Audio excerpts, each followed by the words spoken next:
لیکن جو لڑائی، فساد اور نفرت، اس کے جو اسباب ہیں ان میں سے جو سب سے بڑا سبب ہے وہ ہے چغل خوری۔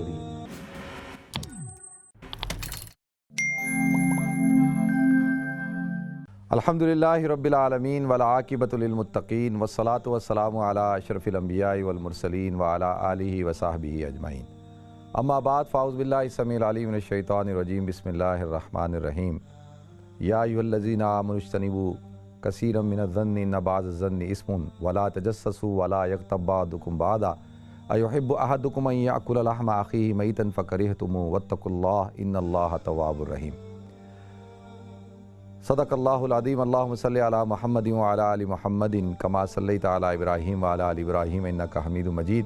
اللہم بارک علی محمد وعلی آل محمد کما بارکت علی ابراہیم وعلی آل ابراہیم انک حمید مجید۔ رب اشرح لی صدری ویسر لی امری واحلل عقدۃ من لسانی یفقہوا قولی۔ محترم ناظرین کرام، بزرگان دین اور میری عزیز ماؤں اور بہنوں، السلام علیکم ورحمۃ اللہ وبرکاتہ۔ ناظرین، اللہ رب العزت نے قرآن پاک میں ارشاد فرمایا، یا ایھا الذین آمنوا اجتنبوا کثیرا من الظن، اے لوگو اپنے آپ کو ظن سے بچاؤ۔ کس سے بچاؤ؟ یعنی لوگوں کے بارے میں جو بدگمانیاں ہیں ان سے اپنے آپ کو بچاؤ، کیونکہ جب آپ لوگوں کی ٹو میں لگتے ہیں اور لوگوں کے بارے میں ان کی پوشیدہ باتوں کے بارے میں آپ جو ہے وہ تجسس کرتے ہیں تو کیا ہوتا ہے کہ بدگمانیاں پیدا ہوتی ہیں اور لوگوں کے درمیان نفرتیں پیدا ہوتی ہیں، اور اللہ تعالیٰ فرماتے ہیں ان بعض الظن اسم، کہ بہت سارے جو گمان ہیں وہ گناہ کے کام ہوتے ہیں، گناہ ہے۔ تو لہذا ظن المومنین خیرا، مومن کے بارے میں اچھا گمان رکھو، اور اجتنبو، بچاؤ اپنے آپ کو۔ دیکھیں، یہ جو معاشرے کے اندر فساد آپ کو نظر آ رہا ہے، خاندانوں میں جو لڑائیاں نظر آ رہی ہیں، اور میاں بیوی میں جو افتراق نظر آ رہا ہے آپ کو، سوسائٹی کے اندر ہر طرف نفرتیں جو جنم لے رہی ہیں، اس کی بنیادی وجہ کیا ہے؟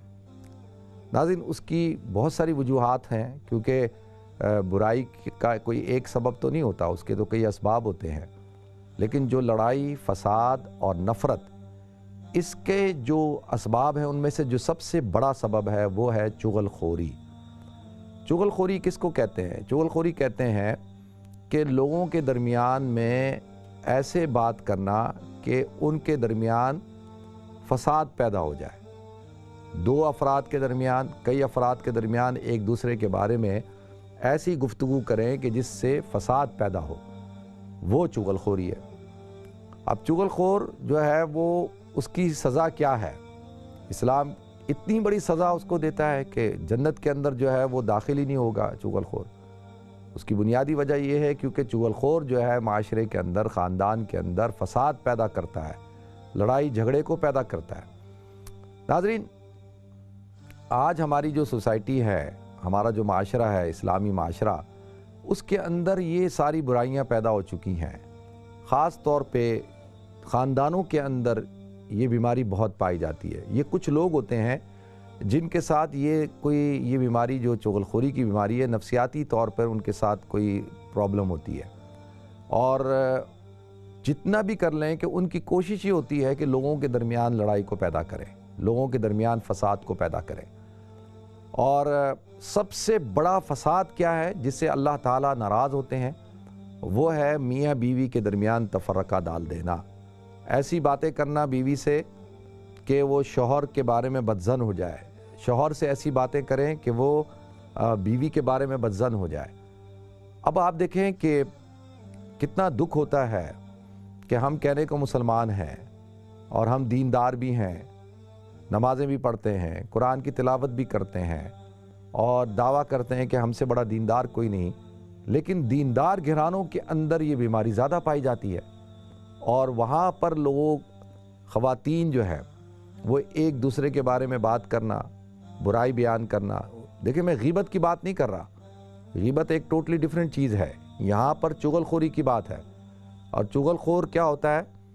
وہ لوگوں کی برائیاں بیان کرتا ہے، یا ایسی بات کرتا ہے کہ جس سے لوگوں کے درمیان نفرت پیدا ہو جائے، لڑائی پیدا ہو جائے۔ مثال کے طور پہ کہ امام غزالی رحمۃ اللہ علیہ نے ایک واقعہ لکھا ہے، کہا کہ ایک شخص تھا، اس کے پاس ایک غلام تھا، اور وہ غلام بڑی صلاحیتوں کا مالک تھا۔ اس زمانے میں یہی ہوتا تھا نا کہ بھئی غلام جو ہے آپ کا اگر اس کے اندر جو ہے کئی صفات پائی جاتی ہیں اور وہ کئی کام کر سکتا ہے تو وہ آپ کو زیادہ فائدہ پہنچائے گا، آپ کے لیے زیادہ پیسے کمائے گا اور آپ کے لیے وہ راحت کا سامان پیدا کرے گا۔ یہ ایسی ہے جیسے آپ کے پاس کوئی ملازم ہو اور وہ ملازم جو ہے وہ آپ کے سارے کام کرتا ہو۔ مثال کے طور پہ کراچی میں جو ہے وہ میرے پاس ایک لڑکا ہے مقصود، اور وہ ہمارے آفس میں کام کرتا ہے۔ جب آیا تھا تو بہت ہی بیچارہ غریب تھا اور اس کو کوئی کام نہیں آتا تھا، تو اس کو صرف اس کام پہ لگایا کہ بھئی چلو آفس بوائے کا کام کرے گا، چائے بنائے گا، یہ کرے گا۔ لیکن جب بھی میں جاتا ہوں، ہمارے زبیری صاحب بھی جانتے ہیں، جب وہ گئے تو ان سے اس کی ملاقات ہوئی، تو جب میں جاتا ہوں تو وہ میرے ساتھ آ جاتا ہے گھر میں، اور الحمدللہ اتنے سالوں کے اندر میں نے اس کو کافی ٹرین بھی کر دیا ہے، میرے مزاج کو بھی سمجھتا ہے۔ تو اب جو ہے وہ سارے کام کرتا ہے، وہ چائے بھی وہی بناتا ہے، اور جو ہے وہ پلمبنگ کا کام بھی وہی کرتا ہے، الیکٹریشین کا کام بھی وہی کرتا ہے، کپڑے بھی وہ استری کرتا ہے، سارے کام کرتا ہے، اور پورا آفس اس سے تنگ ہے اور وہ اس کو نکالنا چاہتے ہیں۔ لیکن میں اس کو کہتا ہوں کہ بھائی اس کو نہیں نکالنا، کیونکہ یہ تو کام کا بندہ ہے۔ وہ کہتے ہیں جی آپ کے لیے تو کام کا ہے، ہمارے لیے کام کا نہیں ہے، اور وہ کہتا ہے جی ڈائریکٹ میرے مفتی صاحب سے تعلقات ہیں۔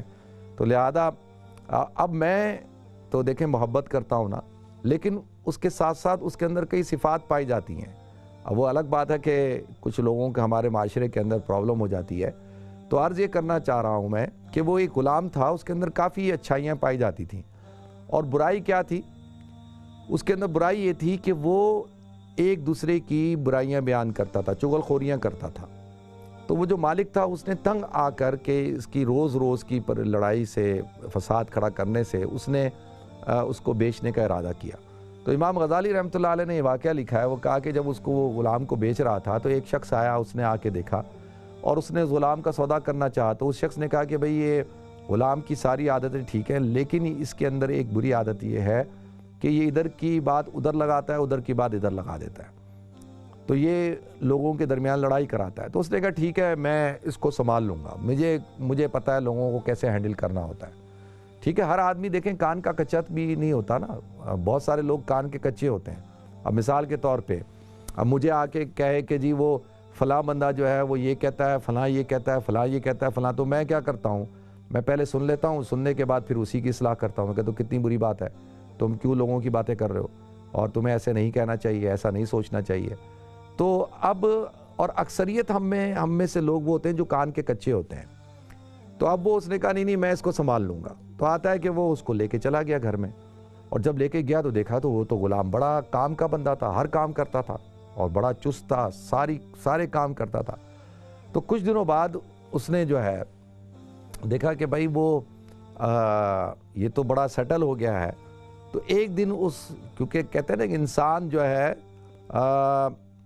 اس کی عادتیں بڑی مشکل سے جاتی ہیں، عادت ختم کرنا بڑا مشکل کام ہوتا ہے، اور اگر بری عادت ہو اس کو ختم کرنا تو بہت ہی مشکل کام ہے۔ اور جب انسان اپنی بری عادتوں پہ کنٹرول کر لیتا ہے تو پھر تو وہ اللہ کا ولی بن جاتا ہے نا، اور اصل کمال بھی یہی ہے کہ انسان اپنی بری عادتوں پہ کنٹرول کرے۔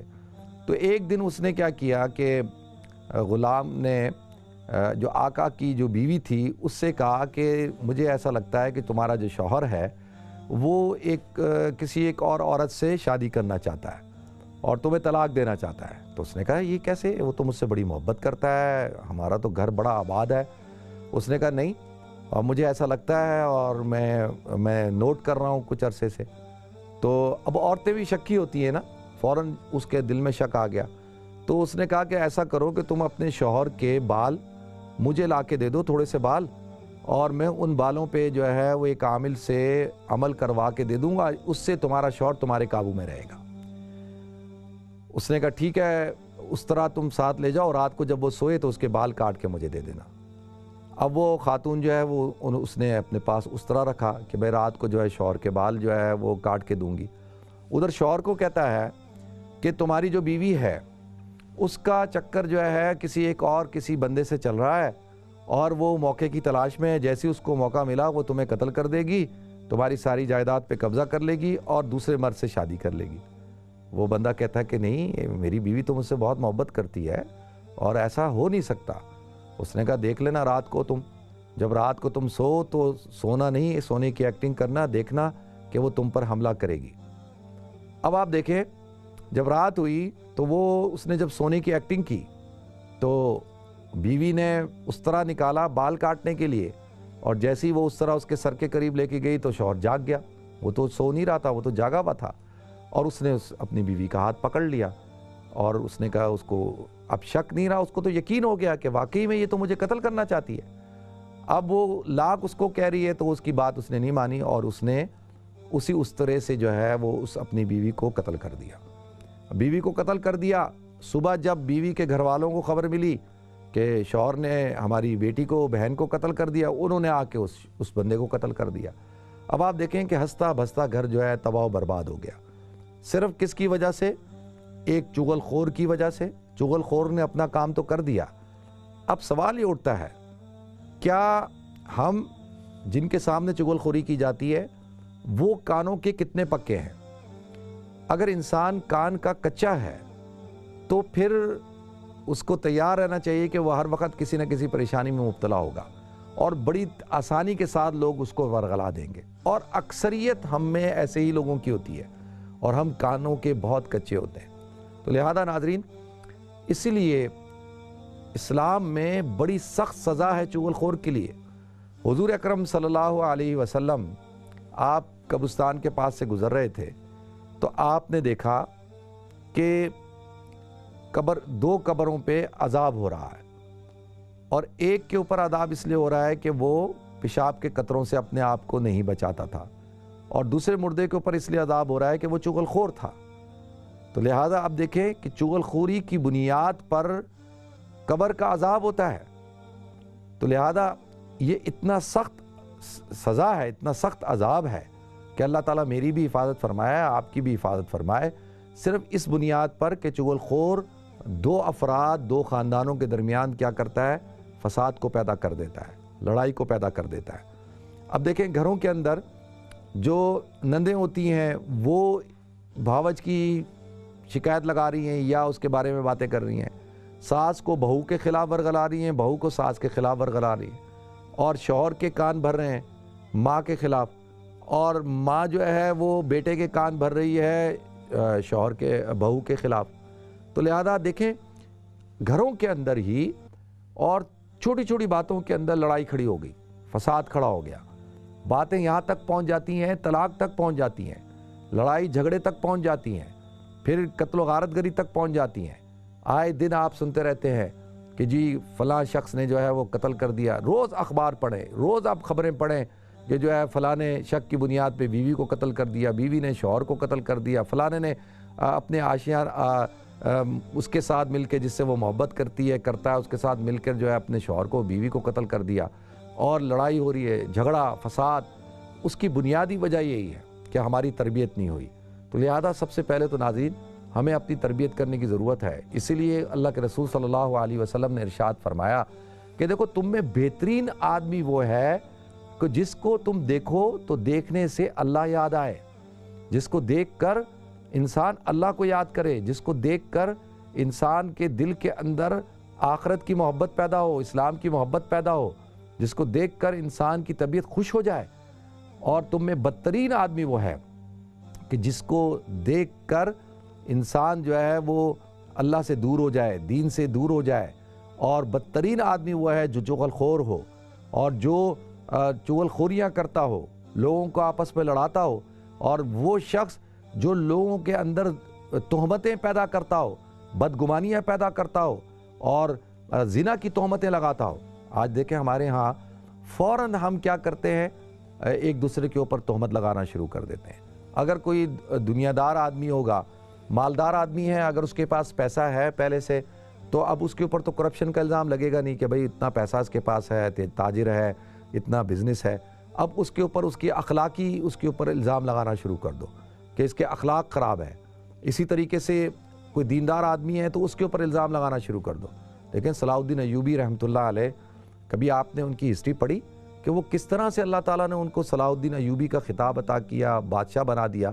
وہ تو ایک تھرڈ درجے کے، تھرڈ یعنی ایک تو ہوتا ہے نا general, chief of the army staff, پھر ایک ہوتا ہے جنرل، پھر ایک ہوتا ہے، تو وہ تیسرے درجے کے جو ہے وہ فوجی کمانڈر تھے. لیکن جو اس وقت کا جو کمانڈر ان چیف تھا اس کو ان سے نفرت ہو گئی، بغض ہو گیا اور حسد ہو گیا، اور اسی حسد کی بنیاد پر اس کو یہ خوف تھا کہ کہیں یہ کمانڈر نہ بن جائے، اور ان کے اوپر الزام لگایا ایک فاحشہ عورت کے ذریعے سے، کہ اس فاحشہ عورت نے یہ الزام لگایا کہ اس کو پیسے دیے اور کہا کہ الزام لگاؤ کہ اس نے تمہارے ساتھ زنا کیا. اب دیکھیں اس نے حضرت صلاح الدین ایوبی پہ الزام لگا دیا. اب صلاح الدین ایوبی جوان ہیں بالکل، اور بڑے حیران کہ میرے پہ کس قسم کا الزام لگا دیا گیا. اچھا صلاح الدین ایوبی تو بعد کے ہیں، آپ پہلے کے دیکھیں محمد بن قاسم پہ کیا الزام لگا. محمد بن قاسم جو ہے فرشتہ صفت انسان، اور لوگ اس کو پوچھتے تھے، یعنی میں یہ استعارن کہہ رہا ہوں کہ اتنا اس کا احترام کرتے تھے، اس کے اوپر الزام لگا دیا. اور جو ہے وہ اسی طریقے سے جب صلاح الدین ایوبی پہ جب الزام لگا تو انہوں نے کہا ٹھیک ہے میں سارے اپنے الزامات کو مان لوں گا، مگر شرط یہ ہے کہ وہ عورت میرے سامنے آ کر کھڑی ہو، اور نور الدین زنگی جو رحمۃ اللہ علیہ وہ بادشاہ وہ سامنے بیٹھے ہوں اور وہ فیصلہ کریں، اور وہ عورت میرے سامنے آ کر میرے منہ پہ آ کے کہے کہ میں نے اس کے ساتھ زنا کیا ہے، تو لہذا میں اس الزام کو مان لوں گا. تو آتا ہے کہ اس عورت کو بلایا گیا، اور جب وہ عورت آئی اور نور الدین زنگی رحمۃ اللہ علیہ بھی سامنے بیٹھے تھے، تو صلاح الدین ایوبی نے اس کی آنکھوں میں آنکھیں ڈال کے کہا کیا میں وہ شخص ہوں جس نے تیرے ساتھ زنا کیا ہے، یہ تجھے ریپ کیا؟ تو ایک دم وہ گھبرا گئی اور ڈر گئی، اور اس کے کہا کہ تجھے اندر خدا کا خوف نہیں کہ تو مجھ پہ الزام لگا رہی ہے؟ تو فوراً وہ رونے لگ گئی اور کہنے لگی نہیں، یہ جو فلاں جنرل بیٹھا ہے سامنے اس نے مجھے پیسے دیے تھے اور میں نے جو ہے یہ پیسے لے کے آپ پہ الزام لگایا. تو ناظرین نور الدین زنگی نے اسی وقت اس جنرل کا سر قلم کیا اور صلاح الدین ایوبی کو اپنا کمانڈر بنایا، اور پھر وقت نے اللہ تعالیٰ نے اس کو کس طرح سے سلطان بنایا، اور پھر اس کے ہاتھ پر جو ہے بیت المقدس فتح ہوا. تو عرض یہ کرنا ہے کہ آج کا دور سوشل میڈیا کا دور ہے. آج کا دور جو ہے وہ یعنی ہر طرف افراتفری کا دور ہے. آپ کسی کے اوپر بھی کوئی الزام لگا دیں، کسی کے اوپر کوئی الزام لگا دیں، وہ بیچارہ الزام تو بعد میں وہ سمجھاتا رہے گا، صفائیاں دیتا رہے گا، لیکن وہ بات پھیلتی پھیلتی کہاں تک پہنچ جائے گی اور لوگ اس کو جو ہے سچ سمجھنا شروع کر دیں گے. تو لہذا دیکھیں اخلاقی طور پر ہمیں اپنی تربیت کرنی چاہیے. بہترین آدمی بننا چاہیے، کہ بہترین آدمی وہ ہے جس کو دیکھ کے اللہ یاد آئے، جو لوگوں کو اللہ کی طرف بلائے، جو لوگوں کے درمیان محبت کو پیدا کرے، جو لوگوں کے درمیان نفرتوں کو ختم کرے، جو لوگوں کے درمیان جو ہے اصلاح قائم کرے. اور جو ہے یہ مومن کی شان ہے کہ وہ لوگوں کے درمیان اصلاح کرتا ہے، لوگوں کے درمیان صلح کراتا ہے، نہ کہ لوگوں کے درمیان لڑائی کراتا ہے. ہمارے ہاں تو خاندان کے جو بزرگ ہیں جن کی داڑیاں سفید ہو چکی ہیں، وہ خواتین جن کے قدم قبروں کے اندر ہیں، وہ جو ہے گھروں میں لڑائیاں فساد پیدا کر دیتی ہیں، اور میاں بیوی کے درمیان لڑائیاں پیدا کرتے ہیں. وہ خاندان کا وہ آدمی جو خوش و خرم زندگی گزار رہا ہو اور میاں اور بیوی کے درمیان بڑی محبت ہو، تو بہت سے لوگوں کو اس سے نفرت ہو جاتی ہے، جیلسی ہو جاتی ہے، اور وہ ان کے درمیان مس انڈرسٹینڈنگ پیدا کرواتے ہیں، اور ان کے درمیان جو ایسی افواہیں اڑا دیتے ہیں، غلط باتیں بیان کرتے ہیں، جس سے ان کے درمیان محبت جو ہے نفرت میں بدل جائے. دیکھیں کتنا بڑا گناہ ہے کہ افتراق ڈالنا، چاہے وہ ساس ڈالتی ہے، چاہے وہ سسر ڈالتا ہے، چاہے وہ لڑکی کے والدین ڈالتے ہیں، چاہے وہ لڑکے کے والدین ڈالتے ہیں، چاہے وہ بہن بھائی ڈالتے ہیں، چاہے وہ اور رشتہ دار ڈالتے ہیں. تو لہذا گھروں کے اندر آپس میں افتراق پیدا نہ کریں، آپس میں لڑائیاں پیدا نہ کریں، چغل خوری سے کام نہ لیں، اور پھر تیار رہیں کہ جنت کے اندر چغل خور داخل نہیں ہوگا. یہ حضور اکرم صلی اللہ علیہ وسلم کی صحیح حدیث ہے. آپ نے فرما دیا کہ جنت کے اندر چغل خور نہیں جائے گا. کیوں؟ کہ وہ تو جنت کے اندر جا کے بھی پھر وہ یہی کام کرے گا. تو لہذا اس کا کیا کام جنت کے اندر؟ ایسا شخص تو جہنم کے اندر ہونا چاہیے. دیکھیں حضرت موسیٰ علیہ السلام جو ہے وہ کافی عرصے سے بارش نہیں ہو رہی تھی، تو حضرت موسیٰ علیہ السلام اللہ کے لیے دعا مانگنے کے لیے اپنی جماعت کو لے کر نکلے، اور دعا مانگ رہے ہیں، بارش نہیں ہو رہی. پھر دوبارہ نکلے، 3 دفعہ نکلے. تو اللہ تعالیٰ سے کہے یا اللہ کہ میں سارے بزرگوں کو لے کر آ رہا ہوں اور میں تیرا محبوب بندہ ہوں، تجھ سے دعا مانگتا ہوں کہ بارش ہو جائے. تو بارش نہیں ہو رہی. تو کیا وجہ ہے؟ تو اللہ تعالیٰ نے کہا اے موسیٰ جس جماعت کو تو لے کر آ رہا ہے اس جماعت کے اندر ایک شخص ہے جو چغل خور ہے، جس کا کام چغل خوریاں کرنا ہے، لوگوں کے درمیان فساد ڈلواتا ہے، لڑائیاں کرواتا ہے۔ تو جب تک اس جماعت میں چغل خور ہے اس وقت تک میری رحمت نہیں برسے گی۔ تو حضرت موسیٰ علیہ السلام نے کہا یا اللہ آپ مجھے بتا دیں کہ وہ چغل خور کون ہے تاکہ میں اس کو نکال دوں اپنی جماعت سے۔ تو اللہ تعالیٰ نے کہا کہ تو مجھ سے چاہتا ہے موسیٰ کہ میں چغل خوری کروں، میں بتاؤں کہ فلاں بندہ ٹھیک نہیں ہے اور جو ہے اور تو اس کو رسوا کر دے، ٹھیک ہے، جب اس کو توفیق ملے گی توبہ کرے گا تو میں جو ہے پھر اللہ میں اس کی توبہ کو قبول کر لوں گا۔ تو حضرت موسیٰ علیہ السلام نے اس جماعت کو جمع کیا اور جماعت کو جمع کرنے کے بعد کہا کہ میری اللہ سے بات ہوئی۔ اللہ نے کہا کہ اس جماعت کے اندر ایک شخص ہے جو چغل خور ہے اور اس چغل خور کی وجہ سے جو ہے اللہ کی رحمت نہیں برس رہی، بارش نہیں ہو رہی۔ تو لہذا اب تم میں سے جو بھی وہ شخص ہے وہ توبہ کرے اور توبہ کر لے اس سے پہلے کہ میں اس کی نشاندہی کروں یا وہ خود اس جماعت سے علیحدہ ہو جائے۔ تو ایک دم وہ جو بندہ ہے جو چغل خور تھا اس نے جو ہے وہ توبہ کر لی کہ یا اللہ مجھے معاف کر دے، آج کے بعد جو ہے وہ میں کبھی بھی چغل خوری نہیں کروں گا اور میری وجہ سے اتنی نحوست کھڑی ہو گئی، بارشیں نہیں ہو رہی، تو اللہ تو مجھے معاف کر دے اور میری توبہ کو قبول فرما۔ تو آتا ہے جیسی اس نے توبہ کی اللہ نے فوراً جو ہے وہ بارش برسانا شروع کر دی۔ تو حضرت موسیٰ علیہ السلام نے پوچھا یا اللہ ابھی تو میں نے اعلان کیا، کہا کہ اس بندے نے ابھی تو توبہ کی ہے، جب توبہ کر لی تو بس اب میری رحمت برسے گی۔ اب آپ دیکھیں کہ گھروں کے اندر ہمارے گھروں میں رحمتیں کیوں نہیں برس رہی، ہمارے گھروں کے اندر خوشیاں کیوں نہیں ہیں؟ سارا کچھ موجود ہے، پیسہ ہے، ہر چیز ہے، لیکن گھر میں فساد ہے، لڑائی ہے، گھر میں نفرتیں ہیں، محبتیں نہیں ہیں۔ کیوں ایسا ہے؟ کبھی ہم بیٹھ کے سوچتے ہیں کہ کیا ہمارے گھروں میں نفرتیں کیوں ہیں؟ ہمارے بچے آپس میں کیوں لڑتے رہتے ہیں؟ میاں بیوی کیوں لڑتے رہتے ہیں؟ خاندان میں لڑائیاں کیوں ہو رہی ہیں؟ بہن بھائی آپس میں لڑ رہے ہیں، عزیز و قارب آپس میں لڑ رہے ہیں، ناراضگیاں ہو رہی ہیں اور انتہائی درجے جہالت کے اوپر مبنی ہمارے نظریات ہیں۔ ہم تو فوتگیوں کے اوپر جو ہے معاف نہیں کرتے۔ ہمارا تو یہ حال ہو چکا کہ ہم ایک دوسرے کی شکل دیکھنے کو برداشت نہیں کرتے اور پھر روتے ہیں کہ جی گھروں میں برکتیں نہیں ہیں، چین نہیں ہے، سکون نہیں ہے اور جو ہے وہ ہر وقت پریشانیاں ہی پریشانیاں۔ کیوں؟ اس لیے کہ آپ دیکھیں کہ ایک چغل خور کی وجہ سے نبی کی موجودگی میں بارشیں نہیں ہو رہی، تو جن گھروں کے اندر اور جن علاقوں کے اندر جن محلوں کے اندر ایسے لوگ ہوں گے وہاں پر اللہ کی رحمتیں کہاں سے برسیں گی؟ اس خاندان پہ اللہ کی رحمتیں کہاں سے برسیں گی؟ تو وہ تو نہیں برس سکتی۔ تو جب تک ہم اپنی تربیت نہ کریں، آج کا تو یہ ماحول بن چکا، دیکھیں پہلے تو جن کے پاس بچیاں ہوتی ہیں وہ پریشان ہوتے ہیں کہ یا اللہ ان کے اچھے رشتے ہو جائیں، اچھے رشتے ہو جائیں، اور جب رشتے ہو جاتے ہیں تو پھر پریشانیاں شروع ہو جاتی ہیں، اللہ تو ان کے گھروں کو آباد کر۔ تھوڑے عرصے کے بعد جو ہے لڑائیاں جھگڑے شروع ہو جاتے ہیں۔ او بھائی کیوں ایسا کیوں ہے؟ کیا آپ نے اپنی بیٹی کی تربیت نہیں کی؟ کیا آپ نے اپنے بیٹے کی تربیت نہیں کی؟ کیا آپ نے اپنی تربیت نہیں کی؟ اگر آپ ساس ہیں، اگر آپ سسر ہیں تو آپ کا کام یہ نہیں بنتا کہ آپ اپنے بیٹے کو اسپیس دیں۔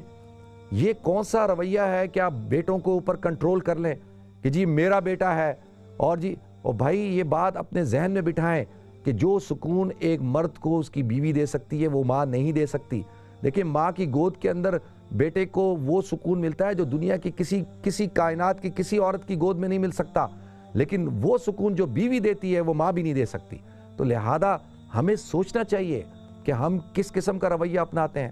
ہم نے اپنے بیٹوں کی تربیت کی، کل کو شادی کر کے لے کے آتے ہیں اور شادی کرتے ہیں، بارات لے کے جاتے ہیں اور بڑے دھوم دھام کے ساتھ اور بڑی اس کے ساتھ عورت کو ڈولی میں بٹھا کے لے کر آتے ہیں اور بڑی اس کے ساتھ اور عزت کے ساتھ لاتے ہیں۔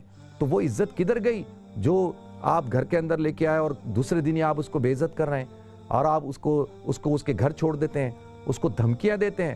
دیکھیں ہماری سوسائٹی کے اندر کتنا بڑا المیہ ہے کہ ہم جو ہے، ابھی پرسوں کی بات ہے کہ ایک بندہ ڈاکٹر ہے اور بیوی جو ہے وہ بھی کوئی پروفیسر ہے اور جو ہے وہ اس کو لینے کے لیے گیا ہے منانے کے لیے اور دوسرے کمرے میں لے جا کر اس سے کہا مجھے اکیلے میں بات کرنی ہے، پستول نکالتا ہے اور اس کو قتل کر دیتا ہے اور پھر خود بھی خودکشی کر لیتا ہے اور چھوٹے چھوٹے اس کے 2 بچے ہیں۔